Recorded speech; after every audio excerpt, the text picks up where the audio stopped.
Bienvenidos nuevamente a otra emisión de Estructuras, igual que todos los domingos a las 8 de la noche por BTV Canal 32 y por Punta Cana TV los viernes a las 7 de la noche.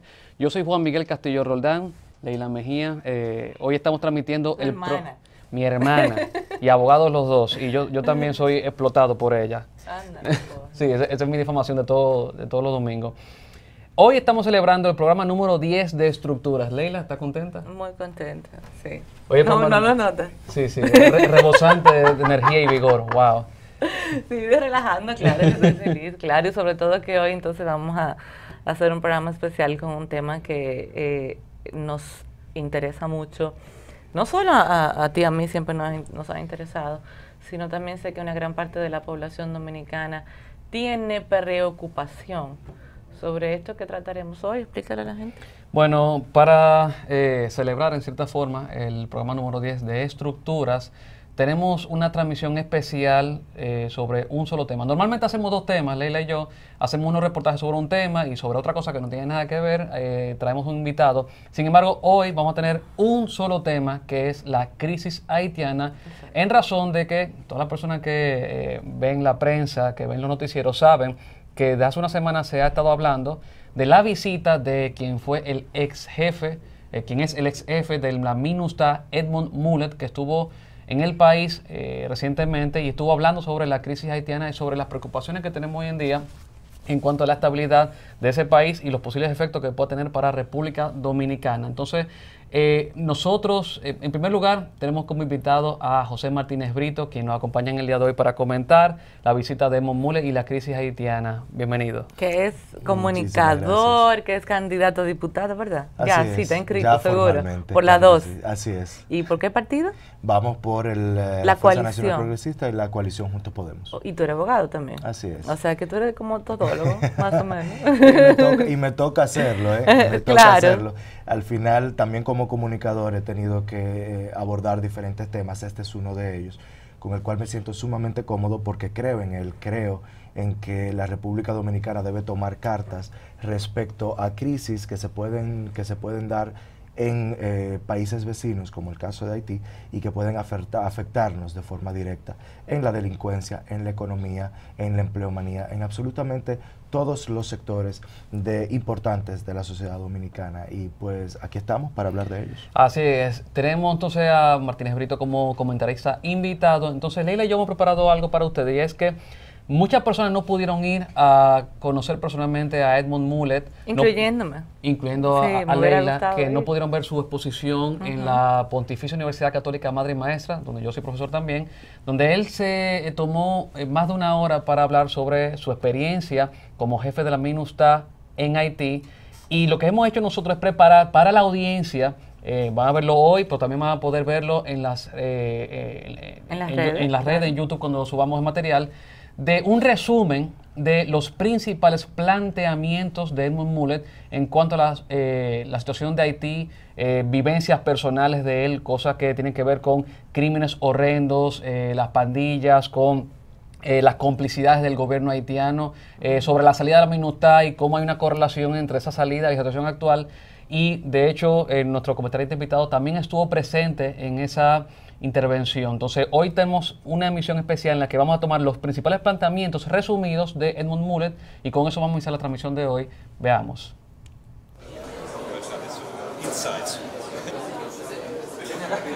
Las Naciones Unidas, de la Embajada Británica, de la Unión Europea, de Alemania, de Guatemala, de Suiza.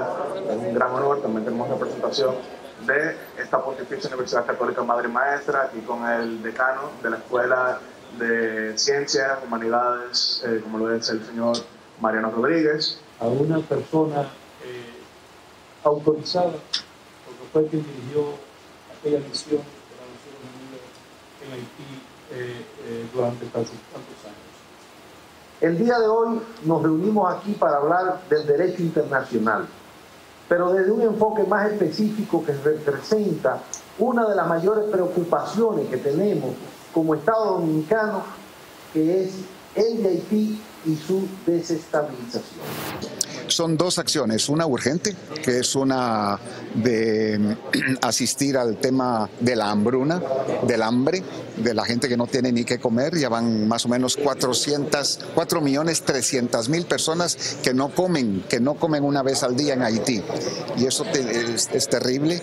Y después está la situación, el programa, ese es el de urgencia, pero está el importante también, que es el de volver a retomar por parte de la comunidad internacional el expediente de Haití, por así decirlo, para entrar a fondo en temas de reforma constitucional, de garantizar la paz y la seguridad interna y la reforma económica del país. Si no se entra a eso, vamos a estar siempre en este ciclo de recurrente de volver en crisis. Se sale de una crisis, se vuelve a entrar en una crisis. Naciones Unidas ha tenido cinco misiones de mantenimiento de la paz en Haití en los últimos 30 años, con un mandato limitado a temas de paz y seguridad. Tenemos que ir más allá para las reformas estructurales del país si es que queremos sacar a Haití adelante. Bueno, no solamente para la República Dominicana, para todas las islas del Caribe, para la Florida, para los países de América Latina. En Haití el éxodo continúa de manera muy acendrada, de eso vamos a hablar ahora en la conferencia también. La pérdida de confianza de los haitianos en su propio país es peor que nunca, y eso pues ha forzado a muchos haitianos a migrar. El éxodo continúa, pero insisto en el tema humanitario, el tema del hambre, que si eso no se resuelve ahora, inmediatamente, esto va a generar un flujo de presión migratoria en toda la región. Una decisión del presidente Trump cuando asumió el poder en temas de ahorrar dinero, decía él, y de reducir las contribuciones de Estados Unidos a las operaciones de mantenimiento de la paz. Decidieron los Estados Unidos cerrar la misión en Haití. Yo les advertí, les dije. El problema es que a mí nadie me hace caso. Yo les dije, miren, no cierren esa misión. Esa presencia disuasiva de tropas es muy importante para mantener un cierto nivel de estabilidad. Pero fue una decisión política del presidente Trump. Yo les dije, esto va a salir mucho más caro en el futuro, porque Haití no está lista todavía. Todavía las capacidades de la Policía Nacional de Haití, de las fuerzas de seguridad, no están al nivel necesario para poder controlar la situación. Y hemos vuelto a ver de nuevo un resurgimiento de la violencia criminal. Hay de nuevo secuestros, el bandolerismo, la criminalidad, las pandillas, las extorsiones, los robos, los asesinatos, que en algún momento se había controlado, ahora vuelve a surgir. Entonces, es un dilema realmente para todos ahorita qué hacer ante esta situación de crisis. En Haití ha habido 5 misiones de mantenimiento de la paz, una conjunta con la Organización de Estados Americanos en los últimos 30 años. La última misión, que se creó en el 2004, fue la MINUSTAH, y se gastó en efecto muchísimo dinero. Ahí habían 18.500 tropas operando en Haití. Se hizo todo el trabajo también de capacitación y formación, profesionalización de la Policía Nacional de Haití, sobre todo después del terremoto. Se gastó mucho dinero en temas humanitarios, de escombros, levantamiento de escombros, etc. O sea, se gastó muchísimo dinero. Pero una misión de Naciones Unidas con un mandato restringido a solamente temas de paz y seguridad, y no abordando temas fundamentales, estructurales, como una reforma constitucional, una reforma económica, una reforma del tema de justicia, que en Haití no hay justicia. Entonces esos temas son fundamentales si queremos realmente cambiar. O sea, que la paz es cara, pero el no invertir en estos procesos resulta después mucho más caro en vidas humanas, no solamente dentro de Haití, sino que se genera un nivel de desestabilización a nivel regional también. En las 2 ocasiones que serví como jefe de la misión MINUSTAH en Haití, en 2006-2007, inmediatamente después del terremoto en el 2010 y 2011, venía yo con mucha frecuencia a República Dominicana, a reuniones con el presidente de la República, con el comandante de las Fuerzas Armadas, con el ministro de la Defensa, con las fuerzas de seguridad, policía acá, para todos los temas pues comunes del tema de la frontera también. O sea que Naciones Unidas y la MINUSTAH, nosotros estamos muy conscientes de esos riesgos y de esos desafíos que representa un Estado fallido pegado a otro que no lo es. No era función ni mandato de Naciones Unidas promover ningún tipo de migración, no de ninguna manera, al contrario, todo lo que se hacía era para evitar la migración, evitar el éxodo, evitar que los haitianos salgan de Haití. Como pudieron ver, el equipo de estructura se trasladó personalmente hacia la universidad para conocer personalmente al doctor Edmund Muller, y esas preguntas que le hicimos directamente fueron grabadas para ustedes para que vieran su planteamiento. No todas le gustaron a él, ¿verdad? No. En una le pregunté sobre el tema migratorio y bueno, ahí salió un poquito más suave de lo que realmente fue la reacción, porque no se sintió muy cómodo con esa pregunta de si en algún momento las misiones en Haití tenían como objetivo o claro o encubierto promover algún tipo de emigración de los haitianos hacia otras regiones como forma de... o sea, como venir para acá. Sí, ¿verdad? buscar una válvula de escape Claro. barata de los problemas de Haití que no fueran soluciones en Haití. ¿Qué tú crees de eso, José? Mira, siempre se ha hablado de una gestión de traslado de personas que no es forzoso. Y se ha estado haciendo, por ejemplo, a Guyanas, se van a algunas islas también cercanas, pero el principal objetivo siempre ha sido República Dominicana porque es una frontera terrestre, es una frontera que se cruza a pie, como aquel libro sobre el masacre, y es una forma de generar divisas para Haití, el hecho de poder traer personas a trabajar y también a dejar su descendencia aquí en República Dominicana. Estamos claros de que los hospitales de las fronteras reciben de cada 10 parturientas unas 7 haitianas y solamente 3 o 4 dominicanas. Y esto, aunque la gente no lo vea o lo vea como algo humanitario, tenemos que entender que la República Dominicana tiene escasos recursos para los dominicanos y que no podemos asumir bajo ninguna circunstancia las responsabilidades de otros países en desmedro de los servicios que se les prestan a los dominicanos. Yo recuerdo que en una ocasión se hizo una carta del Congreso Nacional de la República Dominicana al periódico El País de España, por un artículo que ellos habían escrito en la reforma constitucional del 2010, que se establecía la esclavitud en esta constitución como la abolición de la esclavitud permanente. Y se hizo un artículo en el cual se establecía que esta había sido por fin la primera vez que se abolía la esclavitud. O sea, como que hasta el 2010 aquí teníamos esclavos. Exactamente. O sea, claro. Entonces, es parte de una política internacional de grupos que intentan precisamente dañar la imagen de los dominicanos para tratar de presionar a los gobiernos de que reciban humanitariamente. Incluso hablaba Muller en esta conferencia de que se habló en algún momento o se negoció en algún momento hacer campos de refugiados. Y ustedes saben lo que puede ocurrir con un campo de refugiados, que luego puede llamarse campos de concentración, como ocurre regularmente con las cuestiones de la República Dominicana cuando se quiere dañar esa reputación. Recuerdo esa carta porque en ella se establecía que la República Dominicana no tenía una historia de apoyo masivo al nacionalismo y que tampoco existía bajo ninguna circunstancia ese tipo de discurso de políticos dominicanos y que obtuviese el apoyo masivo de la población respecto a la migración. A diferencia de lo que ha pasado, por ejemplo, en Francia con Jean-Marie Le Pen o lo que ha pasado en otros países donde discursos muy nacionalistas y en contra de la migración pues han obtenido apoyo popular. La República Dominicana siempre ha sido un país honesto en sus relaciones con Haití. Y yo les doy un pequeño dato. De hecho, el más solidario, no solo honesto, ha sido el país más solidario del mundo. Siempre primero, antes de que llegue cualquier misión norteamericana o cualquier misión de otros países latinoamericanos, por ejemplo, ya los dominicanos estamos ahí. Ocurrió en el terremoto, que al otro día es cuando ya están llegando tropas para ayudar a los haitianos en este desastre natural. Lo contó él en la posición. Claro. Cuando pongámoslo más video, van a ver cuando él narra cómo él veía las carreteras llenas de vehículos privados que iban desde República Dominicana hacia Haití a llevar ayuda. Así es, y fuimos nosotros los primeros. Resulta que si usted hace una búsqueda en Google, sencilla, y pone, usted sabe que Google lo sabe todo y encuentra todo, ¿verdad que sí? Ustedes buscan en Google, Haití agradece a República Dominicana y lo deja ahí. Eso no aparece. Y le va a aparecer 0, unos grillitos cantando. Y se lo estoy diciendo en serio. Sí, no es que va a aparecer 1 o 2 publicaciones, es que no hay una sola publicación en la que Haití agradezca el apoyo de los dominicanos. Pero esto no es malagradecimiento, o sea, bajo ninguna circunstancia, es una política pública, porque recuerden que Haití nos lleva muchos años luz en diplomacia y en discurso diplomático.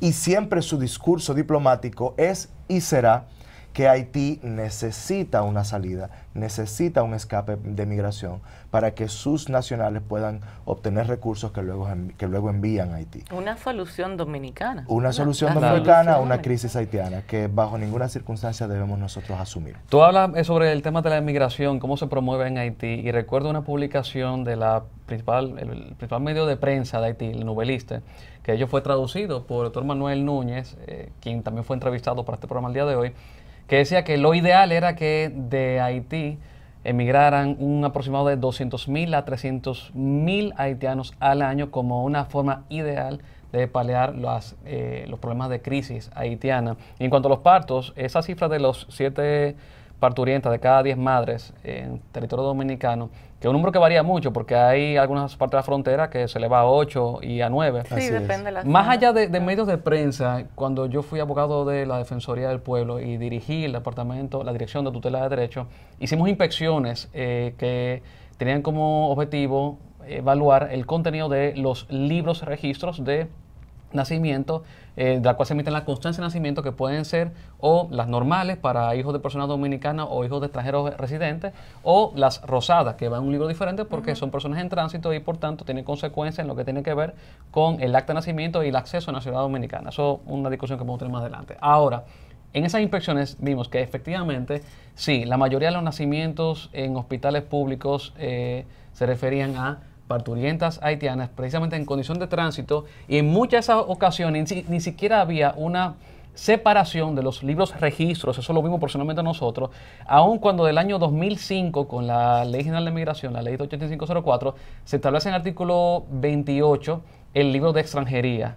De eso hace 15 años. De la Constitución Dominicana de 2010 hace ya 9 años. Casi 10. Desde las resoluciones de la Junta Central Electoral que tienen que ver con la puesta en funcionamiento del libro de extranjería a través de las resoluciones del año 2007, hace 12 años, y también de las resoluciones del Ministerio de Salud Pública que obliga, emite un mandato para que los hospitales apliquen este formulario, hace también todos los años del mundo. Cuando tú sumas y sumas, hace más de una década que distintas entidades competentes de Estado Dominicano ordenaron que se hiciera la separación de esos libros y vaya sorpresa, pleno 2019 todavía hay hospitales que no separan los registros, o sea que tanto sentencia 168-13 para hablar de tema de nacionalidad y de documentación de personas nacionales, extranjeras residentes y extranjeras en tránsito, que incluye también los ilegales, para que al día de hoy todavía hay hospitales que no separen una cosa de la otra, tomando en cuenta esta realidad de que a veces 7 de cada 10 partos son de personas de nacionalidad haitiana sin documentación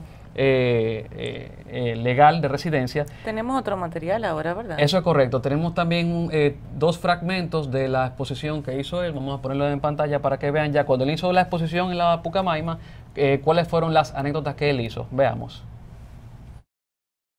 Hay que recordar que hasta 1960 el Producto Interno Bruto de Haití era superior al de la República Dominicana. En Haití hubo instituciones, hubo Estado, las cosas funcionaban. Y sin embargo, eso ya se ha deteriorado hasta, como se decía anteriormente, convertir a Haití en un verdadero Estado fallido. Yo no creía que los pueblos se podían suicidar. Yo no creía que comunidades de hombres y mujeres podían entrar en una espiral de autodestrucción. Y estando en Haití uno se da cuenta de que eso sí es posible. En Haití solamente el 2% del territorio nacional tiene cobertura vegetal, arbórea, solo el 2%. La depredación del medio ambiente es terrible. Uno de los elementos que ha convertido a Haití en un estado fallido es esa falta de respeto al medio ambiente. Una empresa chilena, por ejemplo, que hizo un contrato con el gobierno haitiano para reforestar muchas montañas en Haití.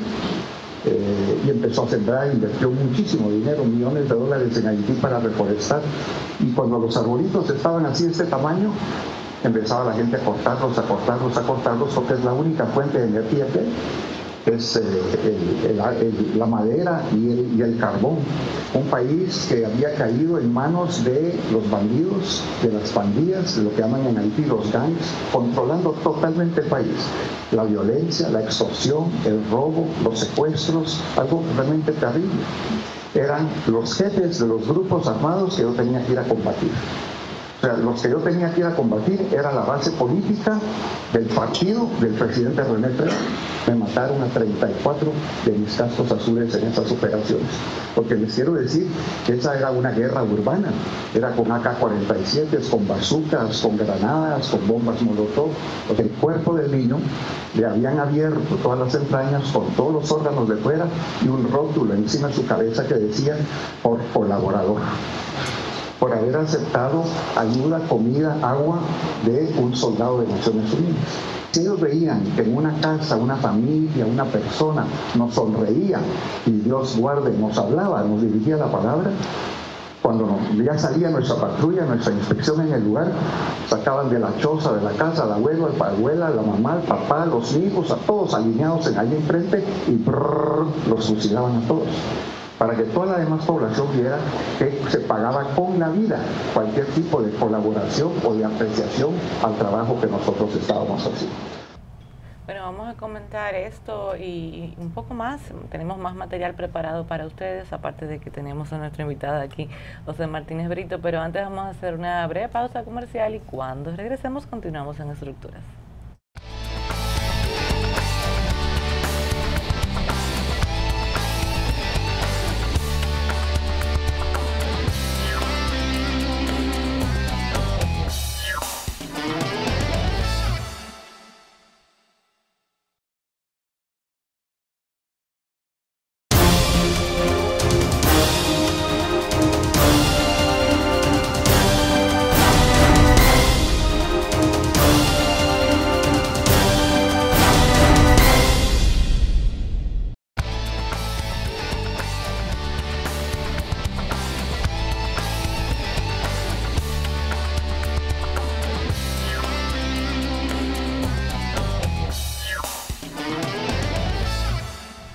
Estamos de regreso en Estructuras hablando sobre el tema de la crisis en Haití y las consecuencias de posible desestabilización para la República Dominicana.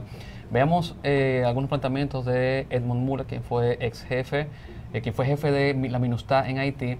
Él hablaba de que nunca fue objetivo de ningún ente internacional promover la migración desde Haití a ninguna parte del mundo, incluyendo República Dominicana. Sin embargo, yo tuve el privilegio de ser parte del equipo de corredacción de varias normas en materia migratoria, incluyendo el reglamento de aplicación y borradores del Plan Nacional de Regularización de Extranjeros, que se sometieron a la Presidencia de la República.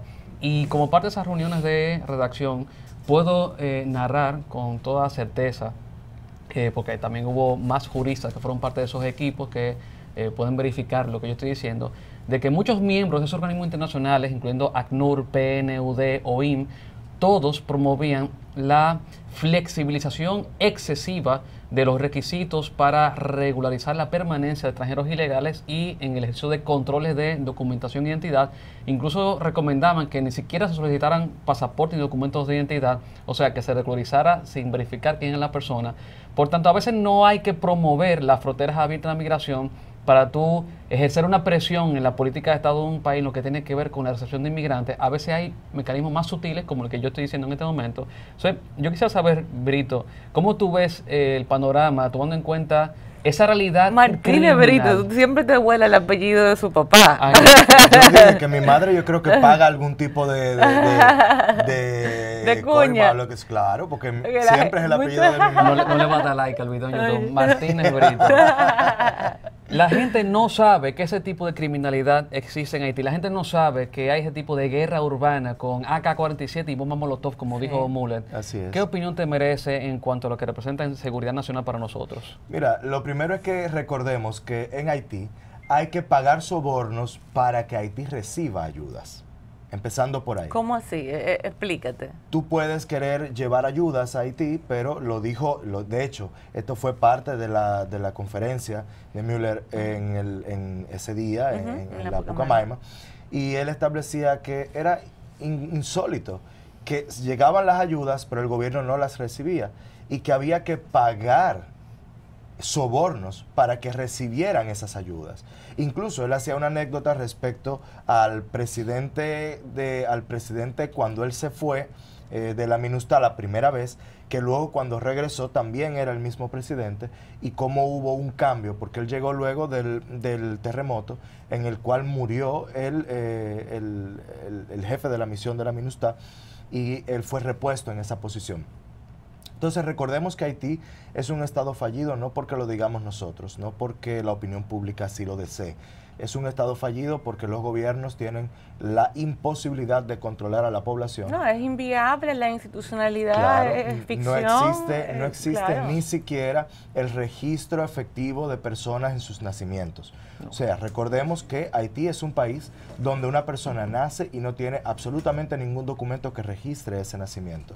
Y luego yo veía un stand-up comedian dominico-haitiano que estaba en Dominican's Got Talent, y Sí, él hacía una rutina con mucho de verdad dentro de sus bromas. Que fue en el marco de esa presentación que las dos mujeres que son parte del jurado hicieron unos comentarios un poco desatinados. Así que es. yo atribuyo más como a... No una A ser agenda oculta, simpática, sino más bien exactamente. hacerse las graciosas. Sí, ella, que somos una sola isla, que vamos a unificarnos, que no sé qué cosa. Sí, Claro. pero no pareció que fue como un interés, Sí, sino sí. pareció como que querían hacerse en el momento con el participante la graciosa. Eso Un fue lo tema que de pareció. solidaridad, Sí, de sí. solidaridad extrema Pero fue que tenemos desatinado. que verificar, Fue porque desatinado. República Dominicana es solidario Claro. con Haití. Lo que sucede es que tenemos que poner una línea entre la solidaridad y la seguridad nacional.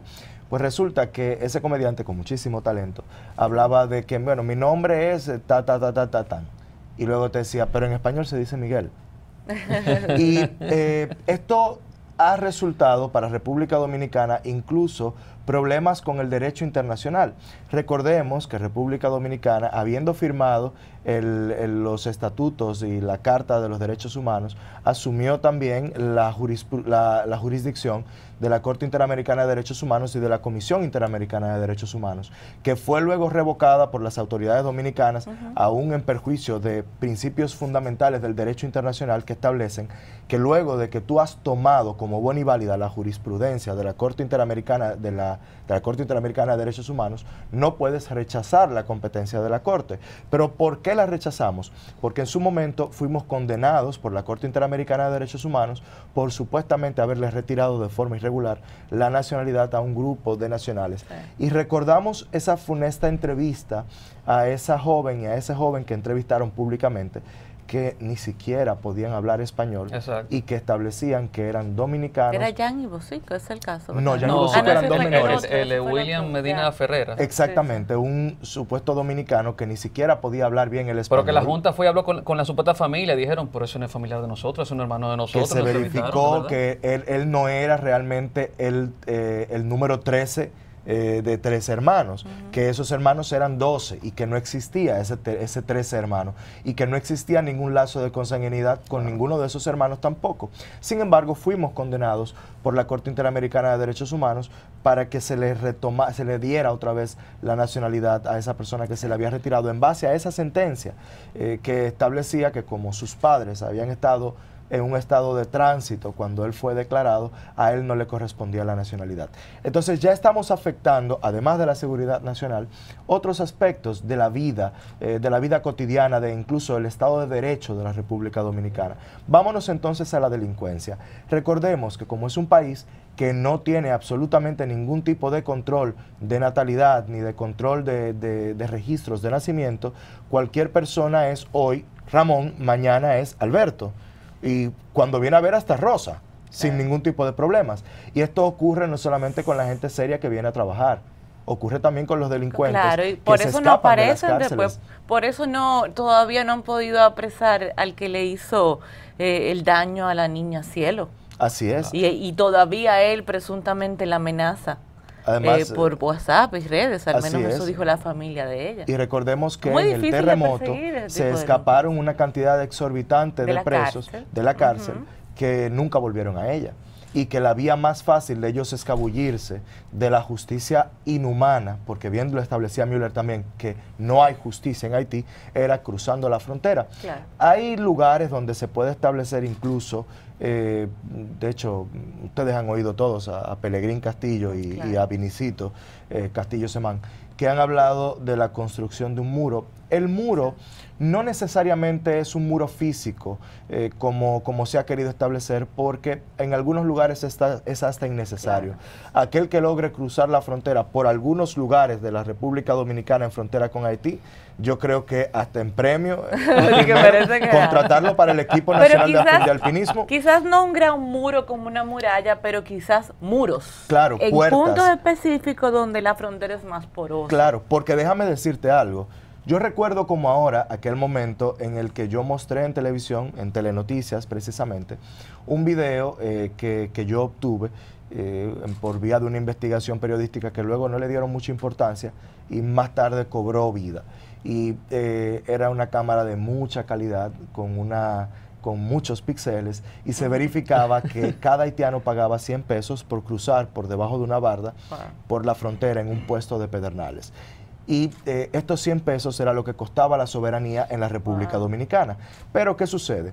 En el video aparecían unos militares vestidos con el uniforme anterior del CESFRON. Y el ministro de Defensa respondió a esta publicación estableciendo que yo mentía porque esto era viejo. Pero el tema primero no era si era viejo o era nuevo, era un hecho que era incontrovertido, que estaba ahí, que estaba ocurriendo. Correcto. Pero luego recuerdo perfectamente como ahora que la verdad sale a flote, que el senador de Pedernales se tomó luego una foto en uno de los pasos fronterizos con su hermano, que dicho sea de paso, era el director de migración de Pedernales. Estamos hablando de Dionis Sánchez, que el hermano de Dionis era en ese tiempo, no sé si todavía lo es, el encargado de migración de esa zona. Y era una foto interesante porque el hermano de Dionis Sánchez tenía una haitiana sentada en las piernas. No sé si ustedes la recuerdan. Yo me acuerdo, claro que sí. Pues resulta que en esa misma foto aparecía un militar con el uniforme nuevo del CESFRON y un militar con el uniforme viejo del CESFRON, que era la parte que yo explicaba de que los militares en la frontera usan el uniforme nuevo única y exclusivamente cuando sus superiores van a visitarlos.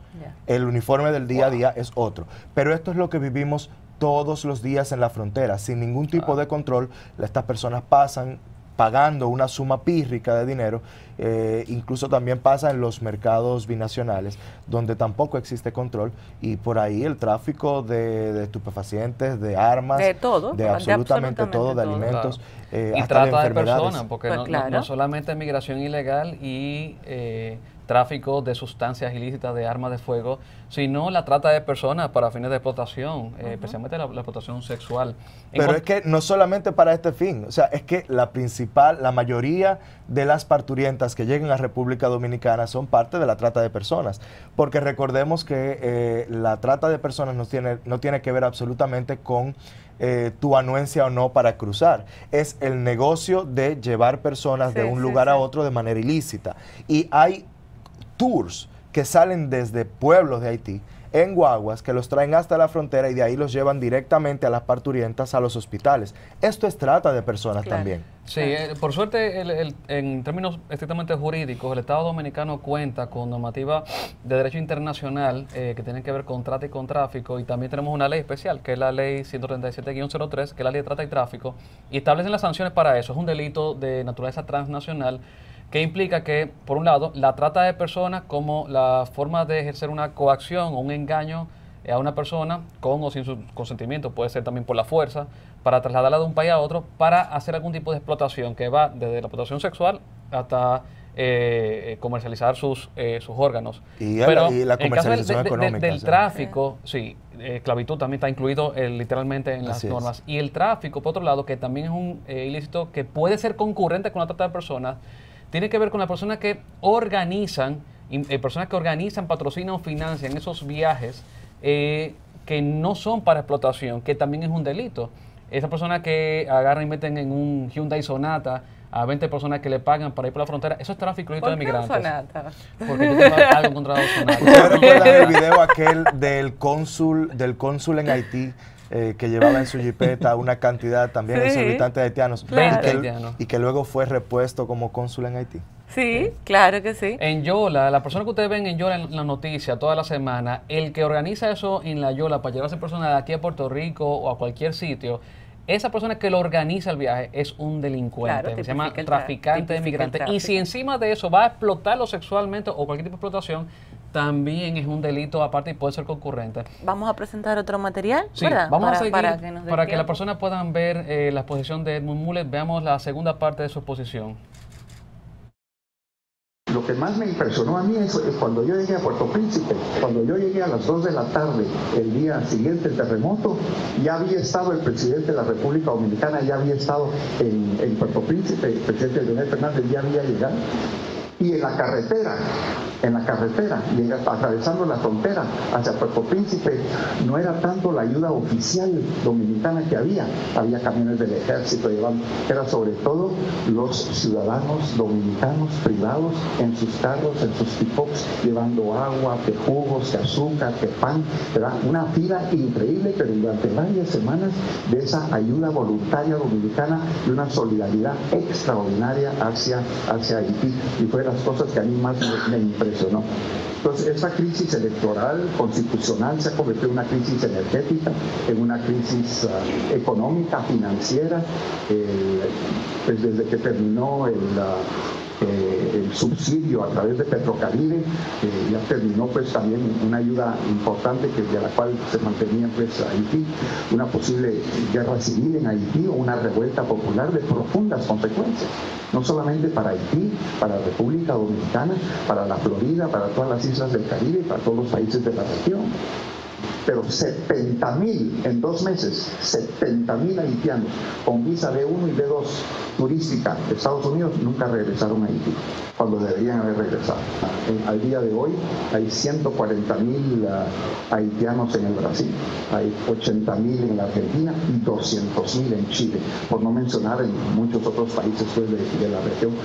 Llegar a la conclusión que es indispensable una nueva misión en Haití, una misión con un mandato no solamente del Consejo de Seguridad, sino de la Asamblea General, para garantizar la paz y la seguridad de Haití, una misión de mantenimiento de la paz, pero con un mandato ejecutivo que nunca ha tenido.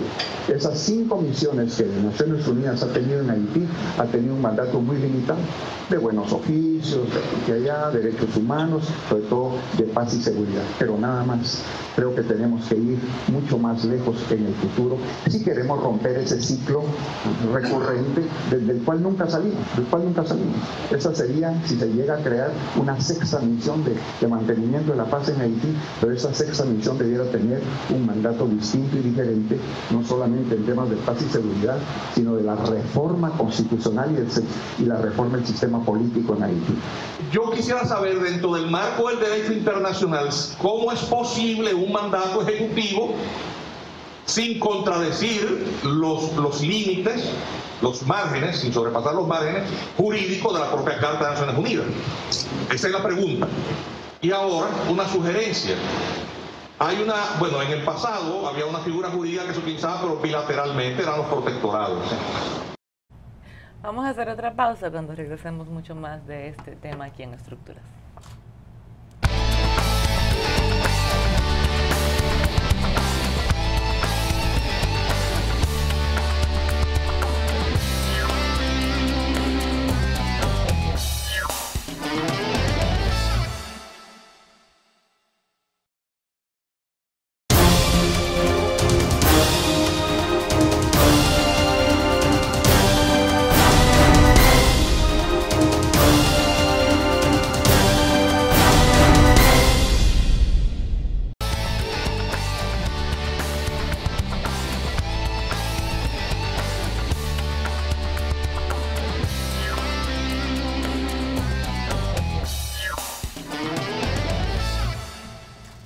Estamos de regreso en Estructuras, tratando del tema de la crisis haitiana, y ya vimos los principales fragmentos de la exposición de Edmund Mulet, ex jefe de la MINUSTAH en Haití.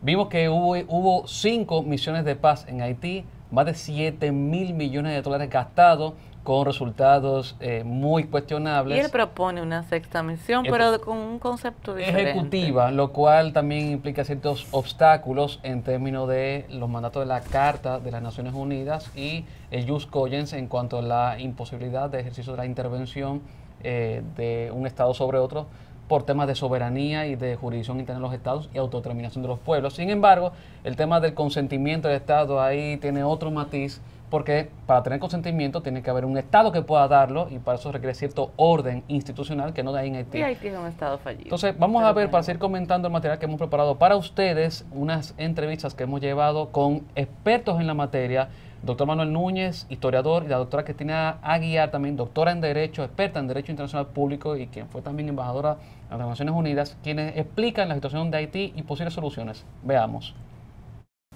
Al abandonar la comunidad internacional a Haití, se ha producido una crisis de la esperanza y eso hace que los haitianos que tienen, en términos generales, una mentalidad de asistidos sociales, sientan que no hay ninguna salida y que su única salida debe ser provocar ellos mismos un colapso del sistema que pueda lanzar a la comunidad internacional a un llamado de atención. Los desastres son sus commodities.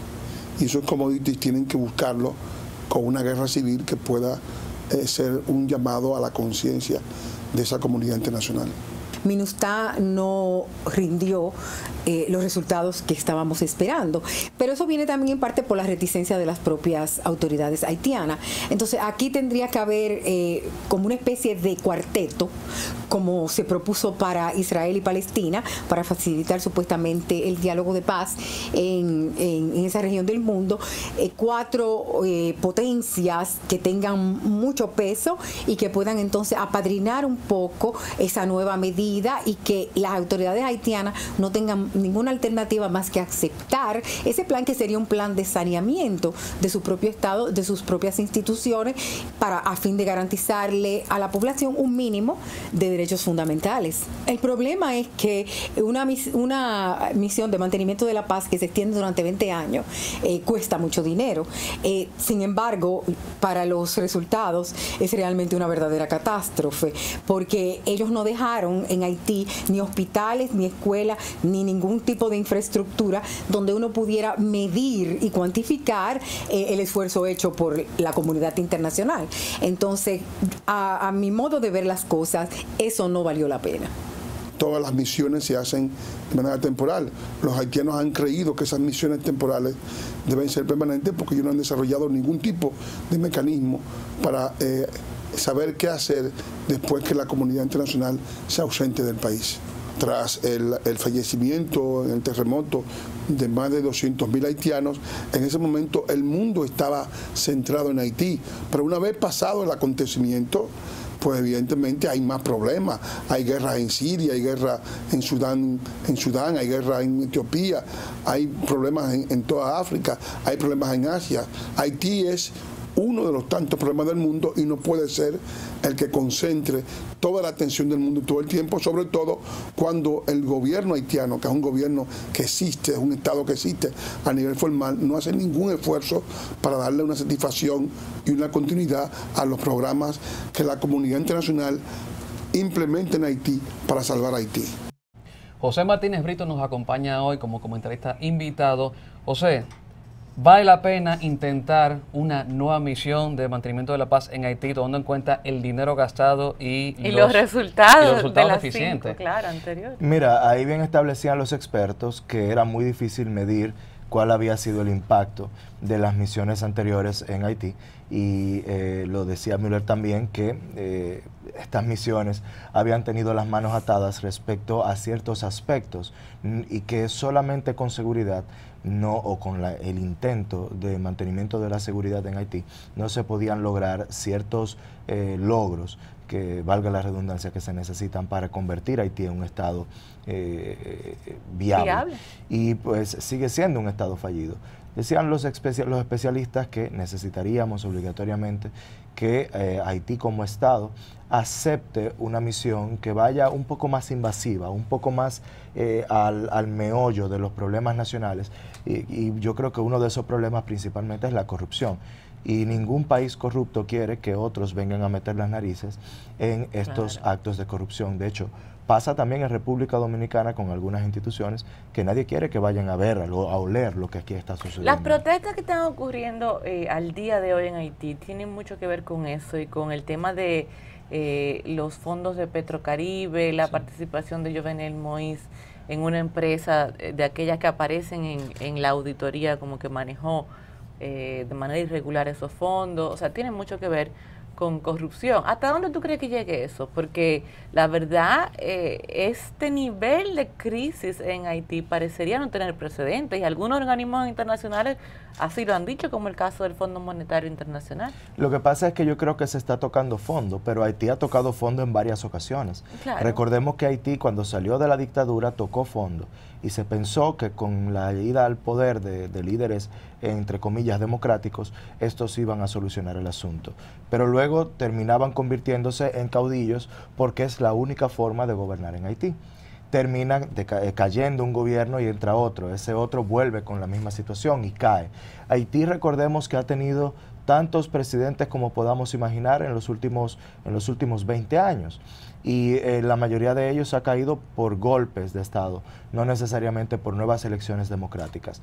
Incluso yo recuerdo cuando en un momento fui el edecán aquí en República Dominicana de uno de estos presidentes, porque la República Dominicana en términos políticos siempre se ha visto muy ligada a los candidatos presidenciales con posibilidades de ganar. Y resulta que a diferencia de estos países donde tenemos claro el escenario político, cuando hablábamos de quiénes son los candidatos posibles de ganar en Haití, teníamos que obligatoriamente mencionar 5 nombres. Y recuerdo que en aquel momento el presidente Fernández recibió a 5 candidatos presidenciales de Haití. 5. Porque no sabíamos cuál de ellos podía tener reales posibilidades de ganar. ¿En qué año fue eso? Esto fue en 2011 aproximadamente, justo después de la reforma constitucional y antes del cambio de gobierno del presidente Leonel Fernández a Danilo Medina. Y lo recuerdo perfectamente porque incluso nos hicieron gastar un dinero en balde porque en el caso de Martelly se le había puesto un boleto para que él llegara a la República Dominicana y él, sin ningún tipo de aviso, no abordó el avión y vino en un vuelo privado. Pero ni siquiera hizo la acotación para que puedan entonces... ¿Por qué? Porque él exigía que se le trajera a República Dominicana en un vuelo privado, cuando era simplemente un candidato presidencial y en aquel tiempo uno de los que tenía menos posibilidades, porque recordemos que fue en segunda vuelta cuando... por arte de magia, este señor sube de un cuarto lugar a un tercer lugar, luego a un segundo y va a una segunda vuelta. Entonces el tema político en Haití es tan difícil de predecir como la misma situación económica. Y cuando hablamos de otras misiones, con todo lo que ya se ha gastado, y hablamos también de que hay que sobornar a las autoridades haitianas para que reciban las ayudas, entonces estamos conscientes de que una misión internacional que llegue a meterse en temas estructurales de la nación haitiana sería llamada inmediatamente como intervención por los nacionalistas haitianos, que son muchos. Claro. Y esto va a desencadenar otra crisis. Entonces es una crisis tras otra. ¿Qué es lo que finalmente tenemos que hacer con Haití? ¿Qué es lo que tenemos que propiciar la comunidad internacional? Que Haití toque fondo y luego de tocar fondo iniciar una especie de resurgimiento de orden democrático en Haití que permita incluso la repatriación de los haitianos que están fuera de su nación para lograr organizarlos primero y luego pasar a un proceso de documentación para cada uno de ellos. Luego de que se sepa cuántos haitianos son, cuáles son los problemas principales de ellos, cuál es la economía realmente, entonces empezar a tomar disposiciones. Porque incluso los que están aquí no está claro cuántos son. Nadie lo sabe. Nadie lo sabe. Y las entidades que deberían promover una investigación seria en cuanto a encuestas o estimaciones, lo que hacen es reducir la percepción de presencia haitiana, como en el caso del Instituto Nacional de Migración. El instituto publica frecuentemente boletines, documentos, y entre ellos el ENI, la Encuesta Nacional de Inmigrantes, y de acuerdo a ellos son como 700.000 nada más que hay aquí.